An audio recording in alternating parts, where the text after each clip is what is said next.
Hello dear students, Tiwari academy में आप सभी लोगों का स्वागत है। मेरा नाम है राहुल और आज के इस कंप्लीट वीडियो लेक्चर में हम डिस्कस करेंगे क्लास 7th का चैप्टर नंबर फर्स्ट। और इस चैप्टर नंबर फर्स्ट के अंदर आने वाले सभी इंपॉर्टेंट वर्ड मीनिंग्स को हम कवर करेंगे।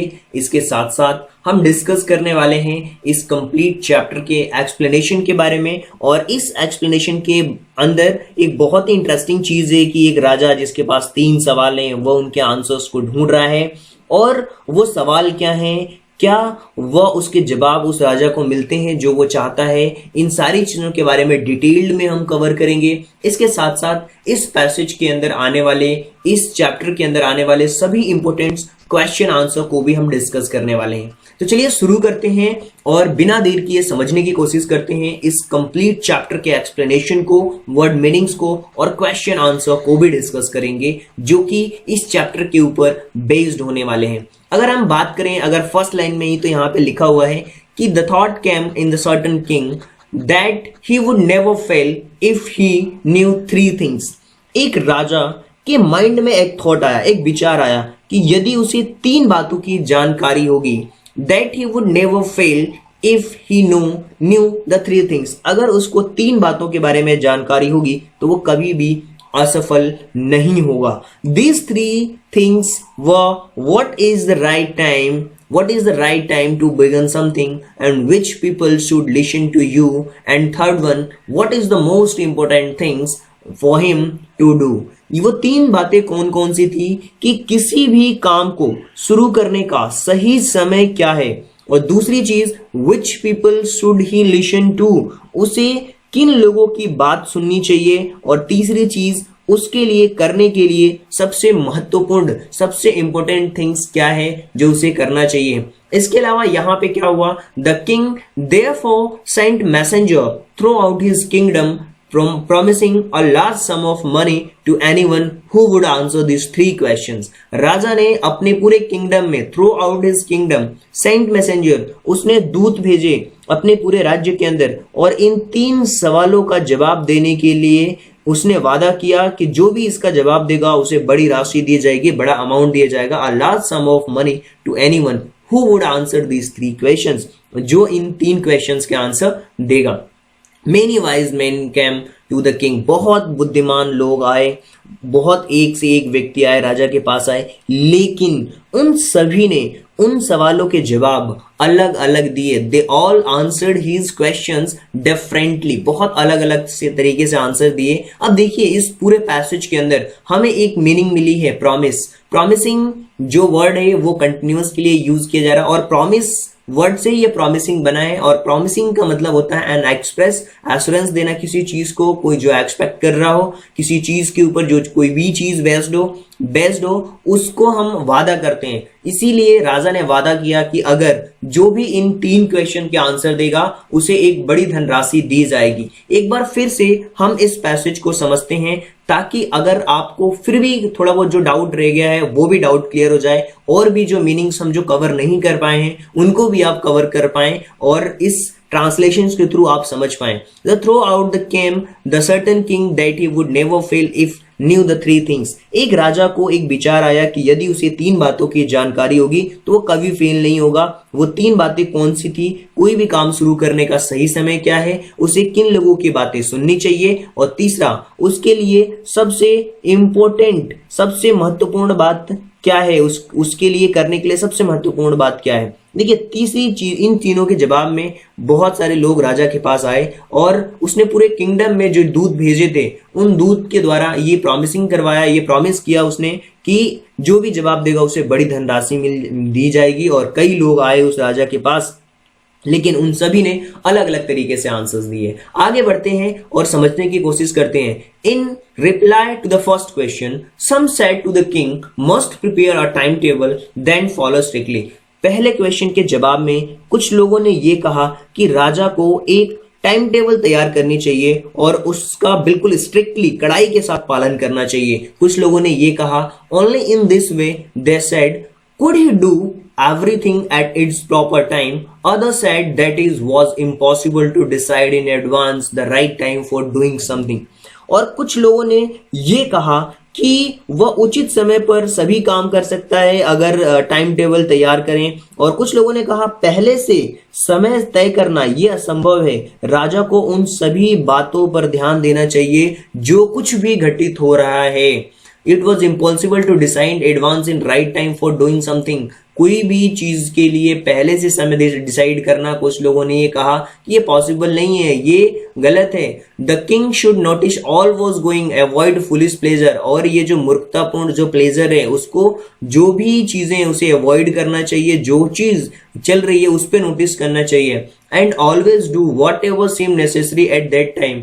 और उसे वही करना चाहिए जो उस समय पे बहुत जरूरत हो, बहुत ही नेसेसरी हो, उसी पे ही ध्यान देना चाहिए। बेवकूफ़ी भरी बातों से बचना चाहिए, हमेशा वही करे जो उसे उस समय आवश्यक लग रहा हो। इस तरीके की अलग अलग बातें लोगों ने कही। येट अदर्स दैट, कुछ लोगों ने कहा कि the king need a council for wise man who would help him act at proper time. कुछ लोगों ने ये कहा कि राजा को एक परिषद बना देनी चाहिए, उसकी जरूरत है जो उचित समय पर किसी भी काम को करने में मदद करेगी। और इसके लिए जो वो काउंसिल क्या करेगी, लोगों की मदद करेगी कोई भी प्रॉपर टाइम को काम करने के लिए। This was because one man would find it impossible to decide correctly without help from others. कुछ लोगों ने इसलिए कहा क्योंकि एक आदमी के लिए ये असंभव है, बिना दूसरों की मदद से कोई भी काम सही समय पर निर्णय ले पाना यह असंभव भरा काम है। So this was because the one man would find it impossible to decide correctly without help others, बिना किसी दूसरे लोगों की मदद की। The right time for every action, की ये सही समय पर निर्णय लेना असंभव होगा। राइट, इस तरीके की लोगों ने बातें कही है जो कि अलग अलग बातें थी। अब यहाँ पे एक चीज आपको समझनी होगी कि इस कंप्लीट पैसेज के अंदर हमें कुछ मीनिंग्स मिली हुई हैं, जिसमें कि हमें मिला प्रिपेयर, और मिला स्ट्रिक्टली, प्लेजर मिला, काउंसिल मिला। देखिए प्रिपेयर का मतलब होता है किसी भी चीज के लिए तैयार होना, यानी कि एक प्रॉपर कंडीशनिंग, एक जब आप तैयार हो जाते हो किसी चीज के लिए। और स्ट्रिक्टली का मतलब होता है कड़ाई के साथ, प्रिसीजली उस चीज को फॉलो करना, फैक्चुअली उस चीज को फॉलो करना।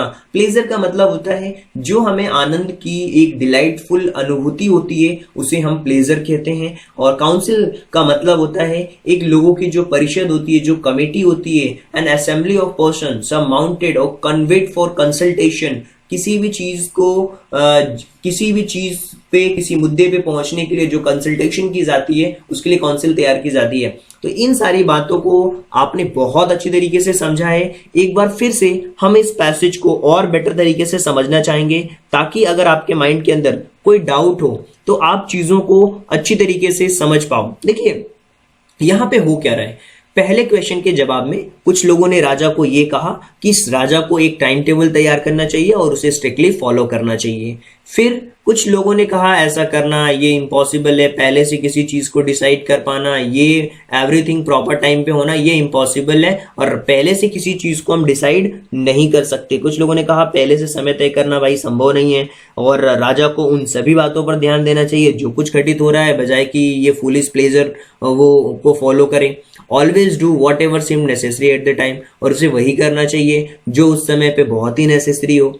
येट अदर्स सेड, कुछ लोगों ने कहा कि राजा को काउंसिल बनानी चाहिए एक वॉइस मैन की, जहां पे अच्छे अच्छे बुद्धिमान लोग हों जो हेल्प कर सकते हैं किसी भी प्रॉपर टाइमिंग में, किसी भी निर्णय को लेने में। This was because the one man would find impossible, चूंकि एक इंसान के लिए काफी इम्पॉसिबल बड़ा काम है ये करेक्ट डिसीजन ले पाना, इसीलिए बिना किसी हेल्प के ये पॉसिबल नहीं है। तो हमें दूसरों की हेल्प लेकर के काउंसिल बनानी चाहिए और एक राइट समय पे एक्शन लेना चाहिए। इन सारी बातों को वहां पे अलग अलग लोगों ने अलग अलग तरीके से बातें कही।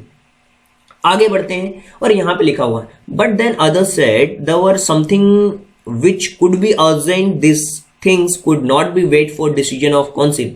कुछ लोगों ने कहा कि अगर मान लीजिए कोई चीज बहुत अर्जेंट हो सकती है जिसमें किसी काउंसिल के डिसीजन के लिए वेट नहीं किया जा सकता, वहां पे हमें निर्णय लेना ही होगा, फिर क्या होगा। लेकिन कुछ लोगों ने कहा कि कुछ चीजें हैं जो जरूरी हो सकती हैं, लेकिन बातें परिषद के फैसले का इंतजार नहीं कर सकती। किसी काम को करने के लिए सही समय तय करने के लिए जरूरी है कि भविष्य पर भी इस पर गौर किया जाए। In order to decide the right time, किसी भी समय के राइट टाइम को डिसाइड करने के लिए ये जरूरी है कि भविष्य पे भी गौर किया जाए, look into the future and only magician could do that, ये केवल जादूगर ही ऐसा कर सकते हैं। कुछ लोगों ने यहाँ तक की बातें भी कही और इसलिए राजा को जादूगरों के पास जाना चाहिए। The king therefore would have to go to magicians.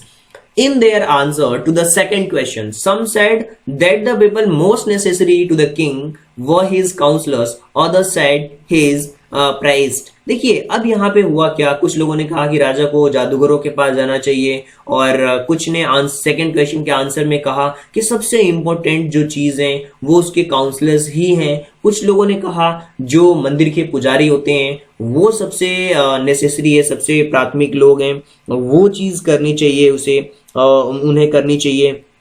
और इस तरीके से अन्य लोगों ने पुजारियों को आवश्यक बताया। तो कुछ लोगों ने डॉक्टरों को चुना, a few choose others doctors. और इसके साथ फिर लोगों ने कहा कि नहीं, सबसे जरूरी तो सोल्जर्स हैं हमारे, जो मोस्ट नेसेसरी हैं। और third question some said science, और तीसरे क्वेश्चन के जवाब में कुछ लोगों ने कहा कि साइंस है और कुछ लोगों ने लड़ाई को चुना, फाइटिंग को चुना, कुछ लोगों ने रिलीजियस को चुना, वर्शिप को चुना, जो धार्मिक पूजा पाठ है उसको चुना। अलग अलग तरीके से अलग अलग लोगों ने इन सारी बातों को सुना। लेकिन चूंकि जो अब यहाँ पे देख पा रहे हैं आपकी जो हमें मीनिंग्स मिल रही हैं यहाँ पे, वो अर्जेंट, पहली हमें मिली है अर्जेंट। और अर्जेंट का मतलब होता है कोई चीज जो बिल्कुल इमीडिएट एक्शन पे हो, बहुत जरूरी हो, बहुत आवश्यक हो, कंपेलिंग, रिक्वायरिंग, इमीडिएट रिक्वायरमेंट हो वहां पे। और जो प्राइस लिखा हुआ है इसका मतलब होता है जो पुजारी होते हैं, एक ऐसा पर्सन जो अपने ऑफिस में रिलीजियस एक्टिविटी को परफॉर्म करता हो और धर्मों को मानता हो, और इस तरीके की चीजों को हम प्राइस्ट कहते हैं। और रिलीजियस का मतलब होता है धार्मिक, कोई भी चीज जो कंसर्न होती है एक रिलीजन से, एक धर्म से रिलेटेड कोई चीज होती है, उसे हम रिलीजन्स कहते हैं। देखिए आपने मीनिंग्स को तो बहुत अच्छी तरीके से समझा है, लेकिन हम एक बार फिर से इस पैसेज को रिपीट करना चाहेंगे ताकि आप अच्छी तरीके से चीजों को समझ पाएं। लेकिन कुछ लोगों ने कहा कि यहाँ पे कुछ चीजें जरूरी हो सकती हैं और ये बातें केवल काउंसिल की डिसीजन का इंतजार नहीं कर सकती हैं। In order to decide the right time, और सही समय को डिसाइड करने के लिए हमें फ्यूचर की बातों का भी ध्यान देना चाहिए, और ये केवल मैजिशियन ही कर सकते हैं, जादूगर ही कर सकते हैं। और इसलिए राजा को जादूगरों के पास जाना चाहिए। कुछ लोगों ने सेकंड क्वेश्चन के आंसर में कहा कि सबसे मोस्ट नेसेसरी चीज है वो राजा के काउंसलर्स ही हैं, और कुछ लोगों ने पुजारियों को बताया, तो कुछ लोगों ने डॉक्टर को चुना, और वहीं कुछ लोगों ने कहा कि जो सोल्जर्स हैं वो सबसे इंपॉर्टेंट पार्ट हैं। और थर्ड क्वेश्चन में कुछ लोगों ने साइंस को कहा, कुछ लोगों ने फाइटिंग को चुना, तो कुछ लोगों ने रिलीजियंस वर्शिप्स को चुना, धार्मिक जो पूजा पाठ है उसको चुना। राइट, काफी इंटरेस्टिंग स्टोरी ये होती जा रही है। आगे बढ़ते हैं और समझने की कोशिश करते हैं इसके आगे के पार्ट्स को। As the answer to his questions were so different, the king was not satisfied and gave no reward. Instead, he decided to seek the advice of certain hermit who was widely known for his wisdom. और इतने सारे answers और questions को लोगों ने अलग अलग तरीके से इन क्वेश्चंस के आंसर को डिफरेंट तरीके से आंसर दिया। The king was not satisfied, जो राजा था वो सेटिस्फाइड नहीं था, एंड गेव नो रिवॉर्ड्स, और उसने कोई रिवॉर्ड नहीं दिया। इंस्टेड इसके बजाय उसने डिसाइड किया, जो कि उसने सलाह लेने का फैसला लिया हरमित से, जो कि हरमित का मतलब होता है एक साधु से, एक विशिष्ट तरीके का साधु, उससे उसने एडवाइस लेने का फैसला लिया, जो कि बहुत ही अपनी बुद्धिमानी के लिए, अपनी विजडम के लिए काफी फेमस था। उससे उसने सलाह लेने का निर्णय लिया। अब यहाँ पे लिखा हुआ है the hermit lived in the wood which never left. जो साधु था एक जंगल में रहता था, जिससे वो कभी बाहर नहीं आता था, वो वहीं रहता था, उसको छोड़ा नहीं था। और he saw no one but simple people, वो हमेशा उन लोगों से मिलता था जो काफी सिंपल होते थे। And so the king put the ordinary cloth, सो इसलिए जो राजा था उसने क्या किया, ऑर्डिनरी क्लॉथ्स पहने, राजा के जो कपड़े थे उसको निकाल करके एक साधारण से कपड़े पहने उसने। Before he rich the hermit's hut, जैसे ही वो पुजारी जो साधु था उसके झोपड़ी के पास पहुंचा, the king left his horse with his bodyguard, राजा ने अपने घोड़े और जो बॉडीगार्ड्स थे उनको छोड़ दिया। एंड वेंट अलोन, और वहां अकेला गया।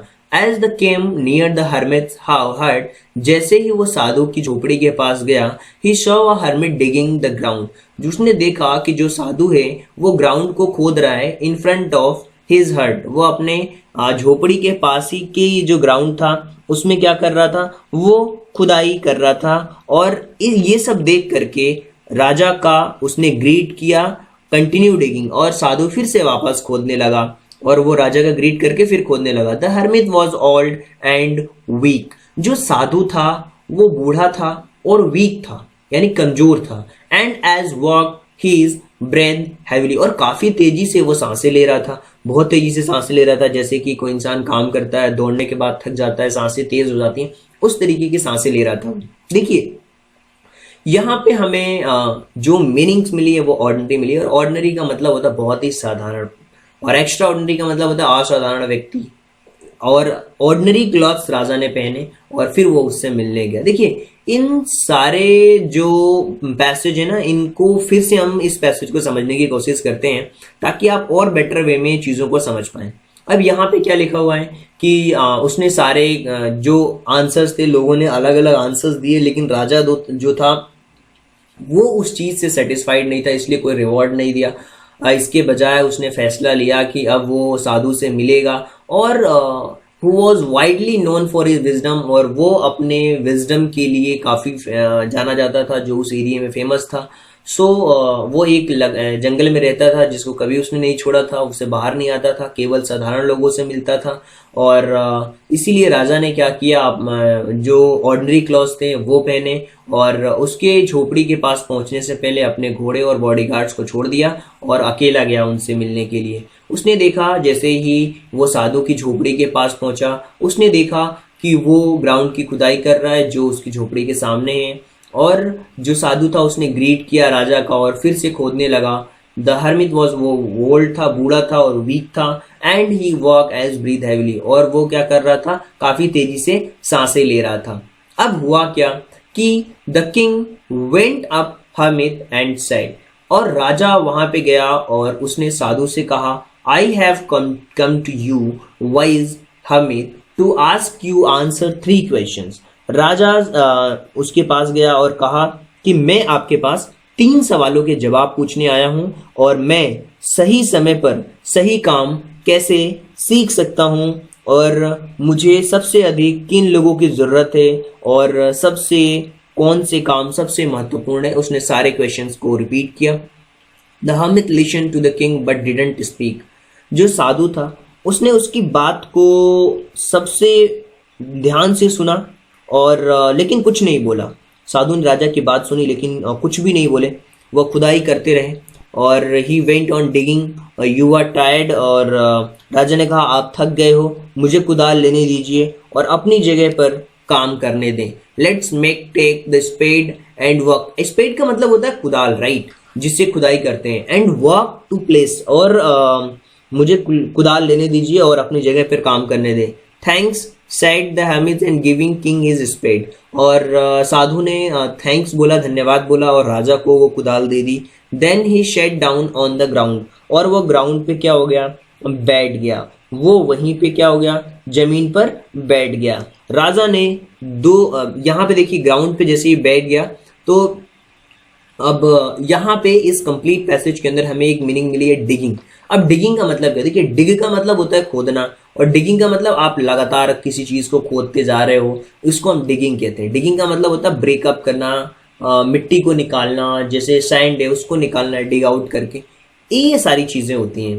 देखिए एक बार फिर से हम इस पैसेज को समझने की कोशिश करते हैं कि जो राजा था वो साधु के पास गया और बोला कि मैं यहाँ पे आया हूँ आपसे 3 क्वेश्चन के आंसर लेने के लिए कि मेरे लिए सीखने का सही समय क्या है, और किन लोगों की मुझे सबसे ज़्यादा ज़रूरत है, और किन लोगों की बातें मुझे सुननी चाहिए, what affairs are most important, मेरे लिए सबसे इम्पोर्टेंट क्या है। द हर्मिट लिसन, और जो साधु था उसने राजा की बात को सुना बट कोई रिप्लाई नहीं दिया, वो लगातार खोदना जारी रखा। और राजा ने कहा आप थक गए हो, let take him the spade and work in your place, मुझे आपकी जगह पे काम करने दे, आप थक चुके हो। और साधु ने थैंक्स बोला, giving the king his spade, उसने अपनी कुदाल राजा को दे दी, and he sat down on the ground, और वो वापस जमीन पर बैठ गया। जैसे ही जमीन पर बैठा, when the king had dug 2 beds and spade stopped repeating his question. राजा ने जैसे ही 2 गड्ढे खोद लिए, और राजा ने 2 गड्ढे खोद लिए और फिर वह रुक गया तो अपने सवालों को दोहराया, पर साधु ने कोई जवाब नहीं दिया। The Hamid gave no answer but stood up, stretching out his hand and spade and said, "Now you rest, let me walk." But the king didn't give him the spade and continued to dig. लेकिन हुआ क्या कि साधु ने फिर कोई जवाब नहीं दिया, बल्कि खड़े होकर कुदाल लिए अपना हाथ बढ़ाते हुए कहा, अब तुम आराम करो और मुझे काम करने दो। लेकिन राजा ने कुदाल नहीं दिया और लगातार खुदाई करता रहा। But king didn't give him the spade and continue to dig. 1 hour past, 1 घंटे बीत गए, एंड देन अनदर, 1 घंटे और बीत गए, और जैसे 1 घंटा बीता दूसरा भी बीता। सूरज पेड़ों के पीछे जाने लगा। The sun went down behind the trees and at the last the king stuck and spade into the ground and said, "I came to you, wise man, for an answer to my question." और 1 घंटा बीत गया, सूरज पेड़ों के पीछे चलने लगा, और अंत में राजा ने कुदाल को जमीन में गाड़ दिया और कहा, हे बुद्धिमान मनुष्य, मैं इस सवालों के जवाब के लिए आपके पास आया हूँ। अगर तुम मुझे कोई जवाब नहीं दे सकते तो बताओ, मैं अब घर लौट जाऊंगा।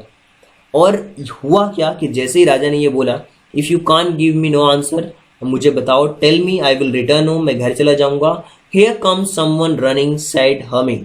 और कुछ लोग, साधु ने कहा, यहाँ कोई दौड़ता हुआ आ रहा है। साधु ने कहा, यहाँ कोई दौड़ता हुआ आ रहा है। अब हुआ क्या कि इस पूरे पैसेज के अंदर अगर आप ध्यान से देख पा रहे हैं, हमें कुछ मीनिंग्स मिली। स्ट्रेचिंग का मतलब होता है खड़े हो जाना, बिल्कुल अपने एक्सटेंड करना, शरीर को बिल्कुल स्ट्रेच करना है अच्छी तरीके से। स्पेड का मतलब होता है कुदाल, खोदने वाली चीज़।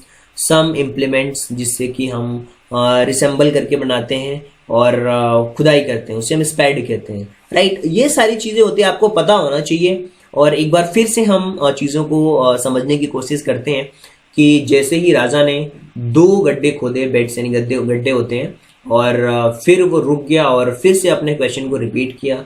लेकिन जो साधु था उसने कोई आंसर नहीं दिया। लेकिन वो खड़ा हो गया और स्ट्रेच आउट करने लगा अपने हैंड को कुदाल के साथ, और कहा कि अब आप रेस्ट करो, अब मुझे काम करने दो, लेट मी वर्क। बट जो राजा था, डिडंट गिव हिम, राजा ने उसे नहीं दिया। एंड स्पेड द कंटिन्यू डिग, और फिर वापस से कुदाल पकड़ करके वो खोदने लगा। 1 घंटे बीते, दूसरा भी बीता। जो सूरज था वो पेड़ों के पीछे जाने लगा। And the last king stuck and spade into the ground, और लास्ट में जो कुदाल थी उसको जमीन में गाड़ दिया राजा ने और कहा, हे वाइज मैन, हे बुद्धिमान व्यक्ति, मैं तुम्हारे पास आया हूँ अपने क्वेश्चन के आंसर्स के लिए। If can you give me no answer, यदि आप कोई आंसर नहीं दे सकते तो टेल मी, मुझे बताओ, आई विल रिटर्न होम, मैं घर चला जाऊंगा। फिर राजा ने कहा, जो साधु था उसने कहा, हियर कम समवन रनिंग, कोई दौड़ता हुआ यहाँ आ रहा है। और the king turned round and saw a bearded man running towards them. राजा मुड़ा और एक दाढ़ी वाला आदमी जो दौड़ता हुआ आ रहा था, उसकी तरु की तरफ दौड़ता हुआ आ रहा था। bearded man running towards them. His hand were pressed against his stomach and blood was flowing. उसके जो हाथ थे वो उसके पेट पे रखे हुए थे, प्रेस किया हुआ था, और वहां से ब्लड आ रहा था। ब्लड वॉज फ्लोइंग, वहां से खून बह रहा था। जिससे खून बह रहा था वो राजा के पास पहुंचा तो बेहोश होकर जमीन पर गिर गया। When he reach the king he faint and fell to the ground, वो बेहोश हो गया और जमीन पर गिर गया। फेंटेड का मतलब होता है बेहोश हो जाना। और the king and the hermit remove the man cloth wound last wound his stomach, और राजा और जो साधु था वो दोनों ने मिल करके उस आदमी के कपड़े को हटाया, और जो उसका घाव था उस घाव पे एक बड़ा सा क्लॉथिंग की वाइंडिंग, उस घाव को उन लोगों ने बांधा कपड़े के साथ में। The king washed and covered it, राजा ने उसको धोया और उसको कवर्ड किया विद द हैंडकरचीफ, जो उसके पास रुमाल थी उसके साथ में। देखिए हैंडकरचीफ का मतलब होता है ना रुमाल, राइट। और राजा ने धोया, रुमाल से ढक दिया, लेकिन खून बहना बंद नहीं हो रहा था। राजा ने घाव पर पट्टी बांधी जब तक खून बहना बंद नहीं हो गया। The king redressed the wound until last bleeding stop, जब तक जो लास्ट ब्लीडिंग बंद नहीं हो गई थी खून की, जब तक उसने रीड्रेस किया, उसको वापस से बांधा।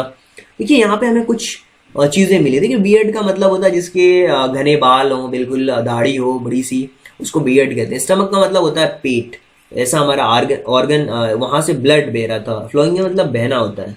और हैंडकरचीफ का मतलब होता है रुमाल, जो एक स्मॉल पीस होती है जो कपड़े की होती है और फैब्रिक की भी हो सकती है, स्क्वायर के फॉर्मेट में बेसिकली होती है यूजुअली। आपने देखा होगा इन चीज़ों को। मीनिंग्स के बाद एक बार और हम इन चीज़ों को समझते हैं ताकि आप और बेटर तरीके से इसके ट्रांसलेशंस को समझ पाएंगे। The king turn round and saw, राजा जैसे ही मुड़ा कि कोई आ रहा है, उसने देखा कि एक दाढ़ी वाला व्यक्ति दौड़ता हुआ उनके पास आ रहा है और उसके हाथ जो थे वो पेट पे प्रेस किया हुआ था और वहां से खून बह रहा था। जैसे ही वो राजा के पास पहुंचा, वो बेहोश होकर के जमीन पे गिर पड़ा। राजा और जो साधु थे उसने उस आदमी के कपड़े को निकाला उन्होंने और फाउंड द लार्ज वाउंड, और उसने देखा कि बड़ा सा घाव है उसके पेट पे। राजा ने उसे धोया, कवर किया, अपनी रुमाल से ढक दिया, बट फिर भी ब्लड बह रहा था, ब्लड बहना बंद नहीं हो रहा था, but would not stop flowing. The king redress, राजा ने उसको रीड्रेस किया। वाउंड अंटिल, कब तक किया, जब तक वो ब्लड बहना बंद नहीं हुआ। देखिए यहाँ पे अब आगे की कहानी में क्या देखो। The man felt better and asked something to drink, जो इंसान था वो अब बेहतर महसूस होने लगा उसे, और पीने के लिए कुछ पानी मांगा। The king brought fresh water, राजा ने उसे फ्रेश वाटर दिया उसे। By this time the sun had set, air was cool, और इस समय तक जो सूरज था वो छिप गया और ठंडी हवा थी। और उस राजा की मदद से, the king with the hermit helps, साधु की मदद से उस जो घायल व्यक्ति था, carried the wounded man into the hut, उसे झोपड़ी में ले जाया गया। And laid him on the bed, उसे बेड पर लेटा दिया। राइट, राजा साधु की मदद से राजा घायल व्यक्ति को झोपड़ी में ले गया और बिस्तर पर लेटा दिया। उस आदमी ने अपनी आंखें बंद कर ली और चुपचाप लेट गया। The man closed his eyes and lay quiet, और चुपचाप लेट गया। क्वाइट मतलब चुपचाप होता है। The king tired was his walk and had done, lay down on the floor and slept throughout the night. राजा काम करने की वजह से और चलने की वजह से थक गया था और वहीं फ्लोर पर वो सो गया। Slept again through out the night, और अपने चलने और काम के कारण थक कर वो वहीं फ्लोर पर लेट गया। रात भर सोता रहा। जब वो उठा तो उसे यह याद करने में कई मिनट लग गए कि कहाँ था या बिस्तर पर लेटा हुआ था, अजीब दाढ़ी वाला व्यक्ति कौन था, ये सारी चीजें वो याद करके घबरा रहा था। When he awoke, the several minutes for could remember where he was, who is the strange weird man laying on the bed was, और उसे याद करने में कई मिनट लग गए, कहाँ था या बिस्तर पर लेटा हुआ था, अजीब दाढ़ी वाला आदमी कौन था। अब हुआ क्या कि यहाँ पे उसने कहा, forgive me, said the bearded man in the weak voice when he saw that king was awake. I don't know, you have nothing forgive you for, said the king. Forgive me, मुझे क्षमा कर दो। और उसने कहा कि मुझे माफ कर दो। यहाँ पे वो दाढ़ी वाला आदमी ने राजा की तरफ देखा कि उसने दाढ़ी वाले आदमी ने जब देखा कि राजा जाग रहा है तो कमजोर आवाज में कहा, मुझे माफ कर दो। राजा ने कहा, मैं तुम्हें नहीं जानता और तुम्हें माफ करने का कोई कारण नहीं है। I don't know you and have nothing to forgive you for, said the king. उसने कहा कि मुझे माफ करने का कोई कारण नहीं है। अब देखिए यहाँ पे एक चीज मैं आपको बता दूं कि दो मीनिंग्स हमें मिली है। एक मिली है क्वाइट का मतलब होता है चुपचाप, और अवेक का मतलब होता है जागना, मेकिंग नो नॉइज, जहाँ पे कोई भी आवाज नहीं हो उसे हम क्वाइट कहते हैं। अवेक का मतलब होता है जागना, वेक अप, राइट। और अब इन सब सारी बातों को सुनकर के राजा हैरान हो रहा था, राइट। एक बार फिर से हम इस पैसेज को समझते हैं ताकि चीजों को और बेटर वे में हम समझ पाएंगे। जो आदमी था, द मैन फेल्ट बेटर, वो और अच्छा महसूस कर रहा था। उसने कुछ पानी मांगा, राजा ने उसे फ्रेश वो जो पानी था वो दिया, एंड गेव हिम टू, और उसने उसने दिया उसको। By this time the sun and set the air was cool. उसने देखा कि जो सनसेट था वो कूल था, और जो सनसेट था वो कूल हो रहा था इस समय तक। और उस साधु की मदद से राजा ने उसको उस घायल व्यक्ति को झोपड़ी में ले गया, उसको लिटा दिया बेड पे। वो चुपचाप उसने आंखें बंद की और सो गया। The king tired by his work. जो राजा था वो अपने काम और चलने की वजह से थक गया था और वहीं फ्लोर पे सो गया, पूरी रात सोता रहा। जब वो जगा तो उसे ये याद करने में काफी मिनट चले गए कि वो कहाँ था, कौन था वो स्ट्रेंज वियर्ड मैन, कौन था जो उसके बेड पर लेटा हुआ था। जैसे ही राजा ने की थोड़ी नींद खुली, उस बियर्ड मैन ने उसे थोड़ी सी कम वीक आवाज में उसने कहा, फॉरगिव मी, मुझे माफ कर दो। When so the king was awake, जब राजा जगा तो उसने कहा कि माफ कर दो। राजा ने कहा कि मैं नहीं जानता कि तुम कौन हो, I don't know who and have nothing to forgive you, और इसलिए माफी का कोई कारण नहीं है। राजा ने कहा कि मैं तुम्हें नहीं जानता और माफी का कोई कारण नहीं है, राइट। लेकिन और यहाँ पे आगे बढ़ते हैं, और उसने कहा you don't know me but I know you. उसने कहा कि आप मुझे नहीं जानते लेकिन मैं तुम्हें जानता हूँ, और I am enemy of yours and I so revenge on you. मैं तुम्हारा दुश्मन हूँ, मैंने तुमसे बदला लेने के लिए कसम खाई थी। Show revenge to you because you put my brother into death and seize my property. उसने कहा कि मैं तुमसे बदला लेने की कसम खाई थी क्योंकि तुम्हारे भाई को मारा था, और तुमने मेरे भाई को मारा था और मेरी संपत्ति जब्त कर ली थी। मुझे पता था कि साधु से मिलने के लिए तुम अकेले गए थे, और मैंने घर वापस लौटते समय तुम्हें मारने का मन बना लिया।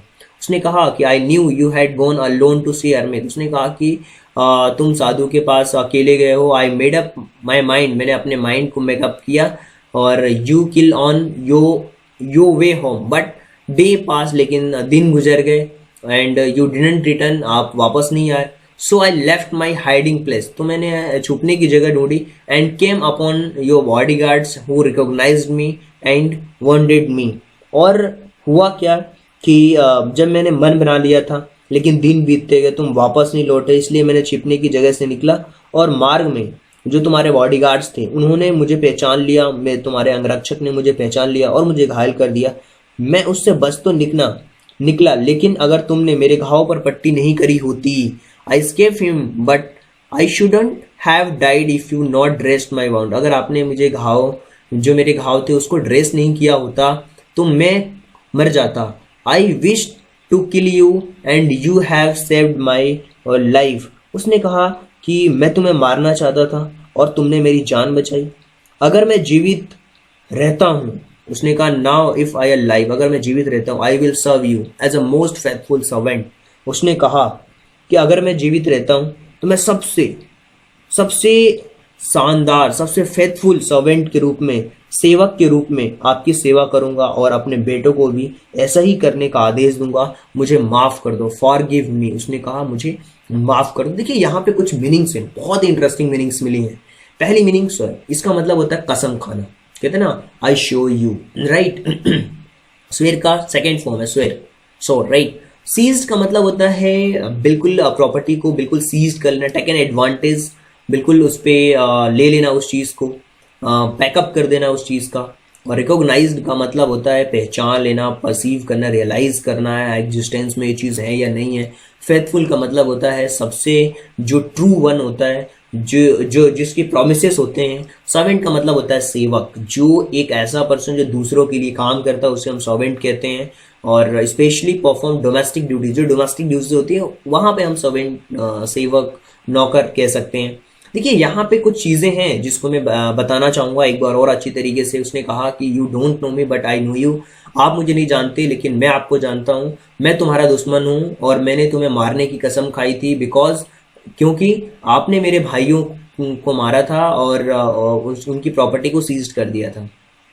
और I know you had gone alone to hermit, आपको मुझे पता था कि तुम साधु से मिलने अकेले गए हो। मैंने अपने माइंड को मेडअप किया आपको मारने के लिए, लेकिन आप ऑन योर वे होम, तुम्हारे घर के रास्ते में, बट डे पास, लेकिन दिन गुजर गए, यू डिडंट रिटर्न, आप वापस नहीं आए। So I left my hiding place, मैं अपनी जो छुपी हुई जगह से बाहर निकला। I came upon your bodyguards who recognised me and wounded me. जैसे मैं बाहर निकला तो तुम्हारे जो बॉडी गार्ड्स थे उन्होंने रिकॉग्नाइज कर लिया और मुझे घायल कर दिया। आई एस्केप, मैं उनसे बच तो निकला from him, but I should have died if you had not dressed my wound. अगर आपने इन मेरे घाव को अगर ड्रेस नहीं किया होता तो मैं मर जाता। I wish to kill you, मैं तुम्हें मारना चाहता था और आपने हमारी लाइफ को बचाया। You have saved my life, now if I live. उसने कहा कि अगर मैं जीवित रहता हूँ, I will serve you as a most faithful servant. अगर मैं जीवित रहता हूँ तो मैं सबसे फेथफुल सर्वेंट के रूप में आपकी सेवा करूंगा। विल ऑर्डर माई सन, मैं अपने जो बेटे हैं उनको भी ऑर्डर दूंगा यही करने को। फॉरगिव मी, मुझे माफ कर दिया जाए, मुझे माफ कर दो। The king was very happy to have made peace with his enemy so easily and have won him over as a friend. राजा ने अपने दुश्मन के साथ इतनी आसानी से शांति बनाने और एक दोस्त के रूप में जीतने के लिए बहुत खुश था। He not only forgave him but said would send his servant and his own doctor to look after him and promised to give back a man's his property। राजा ने बड़ी ही जो दुश्मन जो उसका था आसानी से शांति बनाने और एक दोस्त रूप में जीतने के लिए बहुत खुश था। उसे न केवल माफ कर दिया, he not only forgave him but he would send his servant, उसने अपने सेवकों को भेजा और his own doctor to look after him, उसने माफ कर दिया और उसकी देखभाल के लिए अपने नौकर और डॉक्टर को भेजेगा और उस आदमी की संपत्ति वापस देने का वादा किया। He promised to give back a man his property, leaving the wounded man। और घायल व्यक्ति को छोड़कर राजा झोपड़ी से बाहर निकला। Living the wounded man, the king went out the हट, उस झोपड़ी से बाहर निकला। लुक अराउंड द हर्मिट, वो साधु को देखने लगा। Before going away he wished once more get answer to the questions. Before going away he wished once more get answer to the questions. The hermit was his knees and sowing seeds in the beds and had dug a day before. घायल व्यक्ति को छोड़कर राजा जब झोपड़ी से बाहर निकला तो साधु को ढूंढने लगा और दूर जाने से पहले एक बार फिर अपने सवालों के जवाब पाने की कामना उसने की। और साधु ने अपने घुटनों के पर बैठकर एक दिन पहले खोदे गए गड्ढे में बीज बो रहा था। और राजा साधु के पास गया और कहा, बुद्धिमान आदमी, आखिरी बार मैं अपने सवालों की विनती करने आया हूँ। The king went to hermit said, for the last time I beg you to answer my questions wise man. मुझे जो मेरे क्वेश्चंस हैं उनके आंसर दो। अब यहाँ पे कुछ मीनिंग से मिली।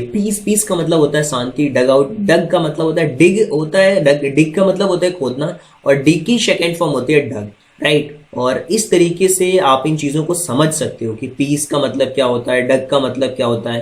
जैसे पीस आपको समझ आएगा देख करके कि यार बिल्कुल म्यूचुअल हार्मोनी जो होती है उसको हम पीस कहते हैं। देखिए एक बार और हम इन चीजों को समझते हैं ताकि आप और बेटर तरीके से इन सारी चीजों को समझ पाओ। The king was very happy, जो राजा था बहुत खुश हुआ, बहुत शांति के साथ। जो उसका दुश्मन था वो इजिली उसका एक दोस्त बन गया। और he was not only forgiven, ना सिर्फ उसने उसको माफ किया बल्कि अपने नौकरों को भेजा, डॉक्टर से उसकी देखभाल करने के लिए कहा और प्रॉमिस किया कि उस आदमी की प्रॉपर्टी वापस करेगा। लिविंग द वॉन्डेड मैन, उस आदमी को छोड़कर राजा बाहर निकला झोपड़ी से। लुक अराउंड, चारों तरफ देखा कि साधु कहाँ है। बिफोर गोइंग अवे, वो वापस जाने से पहले उसने अपने आंसर्स के लिए पूछा। द क्वेश्चन वाज नीज, उसने देखा कि जहाँ पे कल गड्ढे खोदे थे घुटनों के बल हो करके जो साधु था वो बीज बो रहा था। और राजा उसके पास गया और कहा साधु से कि फॉर द लास्ट टाइम मैं अपने आंसर्स जानने आया हूँ। तो you have already have been answered, said Hamid, Bill, bending down the ground and looking at the king as he stood before him. How have I answered? Would I? What do you mean? उसने कहा, साधु ने कहा कि आपको already तुमने देखा। उसने कहा कि आपको जो जवाब है वो पहले ही दे दिया गया है। तब साधु ने झुके हुए राजा की ओर देखकर कहा कि तुम्हें पहले ही जवाब दे दिया गया है। मुझे कैसे जवाब दे दिया गया, आपका क्या मतलब? How I have been answered, मुझे कैसे जवाब दे दिया गया है? व्हाट डू यू मीन, आपका क्या मतलब? यू डू यू नॉट सी, आपने नहीं देखा? साधु ने जवाब दिया, replied the hermit, if you had not pitied my weakness yesterday, I had not dug out these beds for me, you would have gone away. और साधु ने कहा कि यदि कल तुम्हें मेरी कमजोरी पर दया नहीं आई होती और मेरे लिए इन गड्ढों को नहीं खोदा होता और तुम चले गए होते, तब उस आदमी ने तुम पर हमला किया होता और तुम चाहते कि काश तुम मेरे पास रुक गए होते। इसलिए सबसे महत्वपूर्ण समय था जब आप गड्ढा खोद रहे थे, और सबसे महत्वपूर्ण आदमी था, मैं सबसे महत्वपूर्ण आदमी था। The man would have attack to you, अगर आप चले गए होते तो उस आदमी ने अटैक कर दिया होता। और you would have wished at stay with me, और आपने मेरे साथ रहने का, आपके माइंड के अंदर ये आता, आपकी इच्छा होती कि काश में रुक जाता। So the most important time, तो सबसे इंपोर्टेंट टाइम वो था जब आप खोद रहे थे गड्ढों को। And I was the most important man, और मैं उस समय सबसे इंपोर्टेंट व्यक्ति था। To do me good as most important business, right. उसने कहा कि सबसे अच्छा और सबसे महत्वपूर्ण चीज मेरे लिए अच्छा करना आपका सबसे महत्वपूर्ण काम था। बाद में जब वो आदमी भागता हुआ हमारे पास आया, उसकी कहानी आगे हम समझेंगे कि कैसे वो उसके आंसर्स को उसने दिया। जब उससे पहले हम ये जो दो मीनिंग से इनको कवर करते हैं। बेंडिंग का मतलब होता है नॉट स्ट्रेट, जो कर्व हो बेंडिंग हो, और पिटीट का मतलब होता है कॉज रीजन जिसके लिए हम देते हैं। एक बार और फिर से हम समझते हैं। उसने कहा साधु ने कि यू हैव ऑलरेडी आंसर्ड, आपको ऑलरेडी आंसर दिया जा चुका है। और हरमित फिर वापस झुक करके वो जो कल गड्ढे खोदे थे उस पे उसने क्या किया, झुक करके ground the looking up and king stood up before. उसने कहा, राजा ने कहा कि how I have been answered, मुझे कैसे आंसर मिल चुका है? व्हाट डू यू मीन, आपका कहने का मतलब क्या है? Do you not see, replied the hermit, साधु ने कहा कि आपने नहीं देखा? If you had not pitied my weakness, अगर आपको मेरी वीकनेस पे दया नहीं आई होती कल के दिन, and had not dug these beds for me you would have gone away, अगर दया नहीं आई होती तो ये गड्ढे नहीं खुदे होते और आप वापस चले जाते, और आप वापस चले जाते तो वो आदमी आपके ऊपर अटैक करता, और फिर आप ये विश करते कि काश मैं यहाँ रुक गया होता। तो इसके लिए इस हिसाब से मोस्ट इंपोर्टेंट टाइम वॉज, जब आप गड्ढा खोद रहे थे वो सबसे इंपोर्टेंट टाइम था। और and I was the most important man, मैं उस समय सबसे महत्वपूर्ण व्यक्ति था। So to do me good was a most important business. So to do me good was a most important और पर्सन, और मेरे लिए अच्छा करना आपका महत्वपूर्ण काम था, मेरे लिए अच्छा करना आपका सबसे इंपोर्टेंट काम था। Afterwards when the man run to us, the most important time was when you were caring him for. Afterward, उसके बाद उसने कहा कि जब आदमी भागता हुआ आया वह सबसे महत्वपूर्ण समय था जब आप उसकी देखभाल कर रहे थे, क्योंकि यदि उसके घाव पर पट्टी नहीं बांधी होती तो वह आपके साथ शांति बनाए बिना मर जाता। इसके लिए सबसे महत्वपूर्ण आदमी था, और तुम उसके लिए जो किया वो सबसे इंपॉर्टेंट पार्ट था। So that was the most important man, and what you did for him the most important business, ये सबसे इंपॉर्टेंट काम था। तो उसने कहा, remember then there is only one time that is important, that is time is now. उसने कहा, याद रखो केवल एक ही समय महत्वपूर्ण है, वह समय है नाउ, वर्तमान का समय सबसे महत्वपूर्ण है, और यह सबसे महत्वपूर्ण समय है। और क्योंकि केवल यह वह समय है जो हमारे पास करने के लिए, कार्य करने के लिए कोई पावर होती है हमारे पास। It is the most important time because it is the only time we have power to act. इसी समय कार्य करने की शक्ति होती है, इसीलिए सबसे इंपॉर्टेंट पार्ट है ये। देखिए यहाँ पे हमें मीनिंग मिली ड्रेस का मतलब होता है किसी चीज को फॉर्मल ओकेजन में जब हम ड्रेस्ड होते हैं, या उसने यहाँ पे घाव से रिलेटेड बात की गई, उसको ड्रेसअप किया। और एक्ट का मतलब होता है कोई भी कार्य करना, प्रोसेस ऑफ डूइंग, जिसको हम एक्ट कहते हैं कि अगर ये काम किया ना तो ये चीज होने वाली है, देखिए इसको हम फिर से समझते हैं। Afterwards when the man runs, जब उसके बाद जो आदमी दौड़ता हुआ आया, उस समय मोस्ट इंपोर्टेंट टाइम था when you were caring him, जब आप उसकी केयर कर रहे थे। Because if you had not dress, अगर आप उसको ड्रेस नहीं करते तो वो मर जाता बिना आपके साथ शांति के साथ समय बिताए। So he was a most important man, so उस समय वो सबसे इंपोर्टेंट व्यक्ति था। And what you did for him was most important business, और जो उसके लिए आपने किया वो सबसे इंपोर्टेंट बिजनेस था, सबसे महत्वपूर्ण काम था। सो याद रखो, remember, then there is only one time, केवल एक टाइम है, वो इंपॉर्टेंट है समय, और वो समय है अब, now. The most important time because, वो सबसे इंपोर्टेंट टाइम इसलिए क्योंकि उस समय करने के लिए हमारे पास पावर होती है, एनी पावर टू एक्ट, वो करने के लिए हमारे पास शक्ति होती है। The most necessary person is the person you are with a particular moment, for no one knows what will happen in future and what will be meet anyone else। उसने कहा कि सबसे आवश्यक व्यक्ति वह व्यक्ति है, सबसे आवश्यक व्यक्ति वह व्यक्ति है जिसके साथ आप एक विशेष क्षण में हैं, मैंने पर्टिकुलर मोमेंट में जब है, सबसे आवश्यक सबसे नेसेसरी व्यक्ति वही है। फॉर नो वन नोज, कोई नहीं जानता है कि कल क्या होगा, what will happen in the future and what will be meet anyone else, क्या आप किसी से मिल पाओगे या नहीं मिलोगे, या मिलोगे भी या नहीं मिलोगे। तो सबसे महत्वपूर्ण काम उस व्यक्ति के लिए अच्छा करना है। So most important business is that to do that good, उसके साथ अच्छा करना ही सबसे अच्छा है। Because we sent to his world to purpose alone, और क्योंकि इस दुनिया में हमें केवल उस उद्देश्य के लिए भेजा गया, इसीलिए वो हमें वो चीज करना है।